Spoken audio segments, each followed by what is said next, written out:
दिल्ली के जामिया यूनिवर्सिटी में 3 प्रोफेसरों के खिलाफ मुकदमा दर्ज हुआ है क्योंकि वो वहां पे एक दलित कर्मचारी को कन्वर्ट करने के लिए प्रेशर दे रहे थे। वो एक दलित कर्मचारी को कह रहे थे कन्वर्ट हो जाओ, तुम्हारे साथ भेदभाव बंद हो जाएगा, नहीं कन्वर्ट होगे तुम्हारा प्रमोशन रुक जाएगा। जामिया यूनिवर्सिटी एक माइनॉरिटी यूनिवर्सिटी है। वैसे तो जामिया पहले सबके लिए थी, लेकिन 2004 में कानून बना के कांग्रेस ने उसको माइनॉरिटी यूनिवर्सिटी घोषित कर दिया। दूसरा, ये कन्वर्जन कोई सामान्य व्यक्ति नहीं कर रहे हैं, मुल्ला मौलवी नहीं कर रहे हैं, बल्कि यूनिवर्सिटी के प्रोफेसर कर रहे हैं। इससे आप समझ सकते हैं कि सोच कैसी है। भारत की पूरी डेमोग्राफी बदलने का मूल कारण धर्मांतरण है, और यह धर्मांतरण आज से नहीं हो रहा है। 15वीं शताब्दी में भारत में एक भी मुस्लिम नहीं था, सब के सब हिंदू थे। 15वीं शताब्दी में आज का जो अफगानिस्तान, जो पहले गंधार कहलाता था, वहां भी 100% हिंदू थे। आज का पाकिस्तान, जो पहले कैकेय कहलाता था, जहां से माता कैकेयी आई थी, वहां भी 100% हिंदू थे। आज का बांग्लादेश, जो पहले ईस्ट बंगाल कहलाता था, वहां भी 100% हिंदू थे 15वीं शताब्दी में। यानी 500 साल पहले पूरे भारत में 100% हिंदू हुआ करते थे। लेकिन आज गंधार अफगानिस्तान हो गया, कैकेय पाकिस्तान हो गया, ईस्ट बंगाल बांग्लादेश हो गया, और बाकी तो छोड़िए, भारत के 9 राज्यों की डेमोग्राफी बदल चुकी है। भारत के 200 जिलों की 800 जिलों में से 200 जिलों की डेमोग्राफी बदल चुकी है। भारत के 6000 तहसीलों में से 1500 तहसीलों की डेमोग्राफी बदल चुकी है। उसका मूल कारण धर्मांतरण, घुसपैठ, जनसंख्या विस्फोट। और धर्मांतरण ऐसा नहीं केवल मुल्ला मौलवी कराते हैं, केवल मिशनरी कराते हैं, कॉलेज के प्रोफेसर भी करा रहे हैं, बड़े बड़े कॉरपोरेट में काम करने वाले इंजीनियर भी करा रहे हैं। यूपी में तो बहुत सीनियर IAS ऑफिसर भी पकड़ा गया। तो जो जहां है वहीं कन्वर्ट करा रहा है। और क्यों? क्योंकि पहली बात तो शिक्षा हमने ठीक से नहीं किया। जो मुगलिया शिक्षा थी, मदरसे चल रहे थे, उसको हमने बंद नहीं किया। दूसरा, हमने शिक्षा का भारतीयकरण नहीं किया। समाधान शिक्षा का भारतीयकरण, दूसरा कानून का खौफ। मुगल यहां सत्ता के लिए नहीं आए थे, मुगल यहां पे केवल और केवल इस्लाम का प्रचार करने आए थे। अंग्रेज यहां सत्ता के लिए नहीं आए थे, अंग्रेज केवल और केवल क्रिश्चियनिटी का प्रचार करने आए थे। यह धर्मांतरण हमारी राष्ट्र की सुरक्षा के लिए खतरा है। राष्ट्र की सुरक्षा के लिए जो खतरा होता है, उससे निपटने के लिए हमारे पास कानून है, NSA, नेशनल सिक्योरिटी एक्ट। लेकिन पुलिस लगा नहीं रही है, क्योंकि हमने नेशनल सिक्योरिटी एक्ट में कन्वर्जन को शामिल नहीं किया। हमने नेशनल सिक्योरिटी के लिए क्या क्या खतरे हैं उसको डिफाइन नहीं किया। धर्मांतरण देश की एकता अखंडता के लिए खतरा है।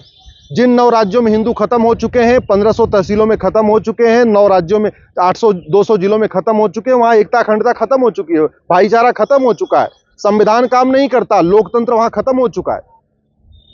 इसके बावजूद हमने UAPA नहीं लगाया आज तक किसी भी धर्मांतरण कराने वाले मिशनरी और जिहादी पे। क्यों? क्योंकि हमने UAPA में जो देश की एकता अखंडता के लिए खतरा है, वो हम कहीं डिफाइन ही नहीं किया कि धर्मांतरण देश की एकता अखंडता के लिए खतरा है। धर्मांतरण एक वेजिंग वॉर है। अल्टीमेटली भारत की डेमोग्राफी बदलने के लिए तो यहां पे मुगल आए थे, भारत की डेमोग्राफी बदलने के लिए यहां पे अंग्रेज आए। ये इनडायरेक्ट वॉर है। लेकिन वेजिंग वॉर की धारा भी है, पहले इंडियन पिनल कोड में भी थी, आज की डेट में जो भारतीय न्याय संहिता आई उसमें भी वेजिंग वॉर है।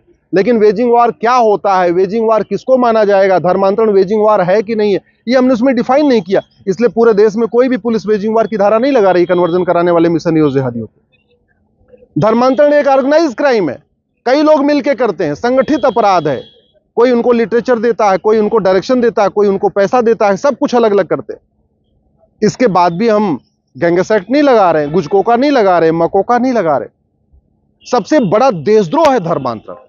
भारत के लोगों को, हिंदुओं को, जो वसुधैव कुटुंबकम को मानते हैं, नारी तू नारायणी को मानते हैं, संविधान को मानते हैं, समता समानता समरसता को मानते हैं, उनको ऐसे विदेशी रिलीजन में कन्वर्ट कर देना जो सबको एक समान मानता ही नहीं, जो महिला पुरुष को समान नहीं मानता, जो सभी इंसान को समान नहीं मानता, जहां पे बोलने की आजादी नहीं है, सोचने की आजादी नहीं है, तर्क करने की आजादी नहीं है, न इक्वलिटी, न जस्टिस, न लिबर्टी, न फ्रेटर्निटी, न यूनिटी, न नेशनल इंटीग्रेशन, जहां पे राष्ट्र प्रथम का कोई कॉन्सेप्ट नहीं है, ऐसे रिलीजन में कन्वर्ट करना सबसे बड़ा देशद्रोह है। और देशद्रोह की धारा है, नई वाली भारतीय न्याय संहिता में भी है। लेकिन देशद्रोह क्या होता है हमने उसमें डिफाइन नहीं किया, इसलिए धर्मांतरण कराने वाले मिशनरी और जिहादियों के ऊपर देशद्रोह की धारा नहीं लग रही। इसीलिए धर्मांतरण चल रहा है। धर्मांतरण तब रुकेगा ना जब कानून का खौफ होगा।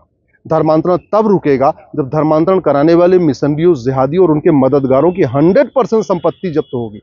उनकी सिटीजनशिप खत्म होगी, नागरिकता खत्म होगी, आजीवन कारावास, फांसी दिया जाएगा, तब धर्मांतरण रुकेगा।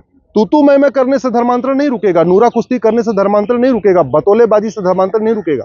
और एक बात और जो सबसे इंपॉर्टेंट है, मैं पूछना चाहता हूं, जब कोई हिंदू अपनी जाति नहीं बदल सकता, एक दलित ब्राह्मण नहीं बन सकता, एक ब्राह्मण दलित नहीं बन सकता, एक क्षत्रिय वैश्य नहीं बन सकता, एक वैश्य क्षत्रिय नहीं बन सकता, एक जाट आदिवासी नहीं बन सकता, एक आदिवासी जाट नहीं बन सकता।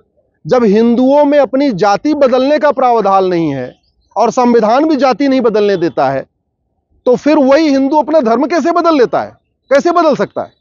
मैं ब्राह्मण हूं, मैं कोई और जाति नहीं अपना सकता, संविधान इजाजत नहीं देता, कानून इजाजत नहीं देता, तो फिर मैं अपना हिंदू धर्म कैसे छोड़ सकता हूं? आप मान लीजिए वैश्य हैं, आप जैन हैं, माहेश्वरी हैं, जो भी हैं, जब अपनी आप जाति नहीं बदल सकते, फिर आप अपना धर्म कैसे बदल सकते? आप यादव हैं, पटेल हैं, पासवान हैं, सैनी हैं, जो भी हैं, जब आप अपनी जाति नहीं बदल सकते, फिर आप अपना धर्म कैसे बदल सकते हैं?